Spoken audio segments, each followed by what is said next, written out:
هلمند کې د افغاني سرې میاشتې ریاست د ښوونیز او روزنیز مرکز له لوري په بیلابیلو برخو کې ځوانانو ته زده کړې او روزنه ورکول کیږي،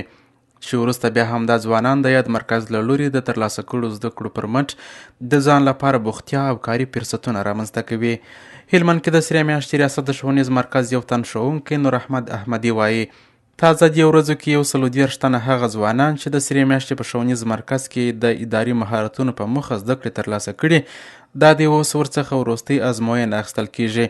او ترڅنګ به یې د فراغت سندونه هم ورکړل سي. چې څنګه موږ کولی شو چې یو راپور جوړ کړو، څنګه کولی شو چې مکتوب یو چاته واستو، مکتوب فارمټ سره کم جوړولی سو، کوم پوینټ باید کار سي، متن باید سره کم جوړ سي، عنوان باید څنګه جوړ سي، استلام چې شته وایي، پیشنهاد شته وایي، او داسې نور هغه اداري اسنادونه چې په یو ادارې کې ډېر کارېږي او څوک کولی شي چې په یو ادارې کې ځان بلدتیا پیدا کړي بیا مو دې اړوند ځینې تدریسونه ورته ورکړي. میرویس افغان چې د اداري مهارتونو برخه کې 3 میاشتنۍ زده کړې ترلاسه کړي او ازموینې لپاره راغلی وایي د ازموینې پروسه شفافه ده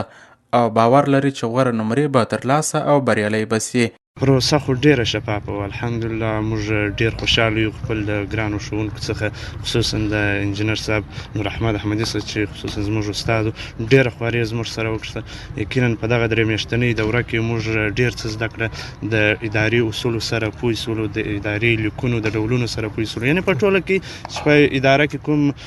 شخص ته اړتیا وي کوم ډول هغسې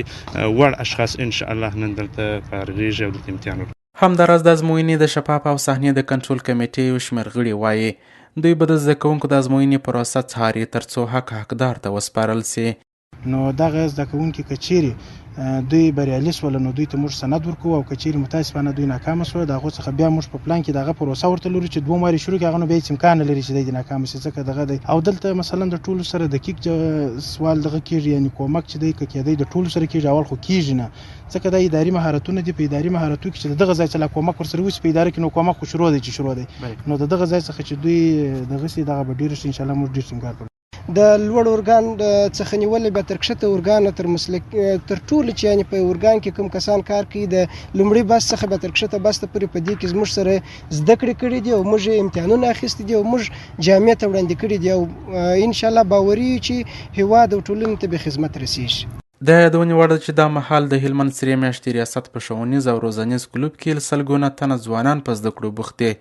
چې د مجربو ښوونکو لخوا په بیلابیلو برخو کې لنډمهاله او اوږدمهاله زده کړې د یو ټاکل شوي مهالویش په اساس ورکول کیږي.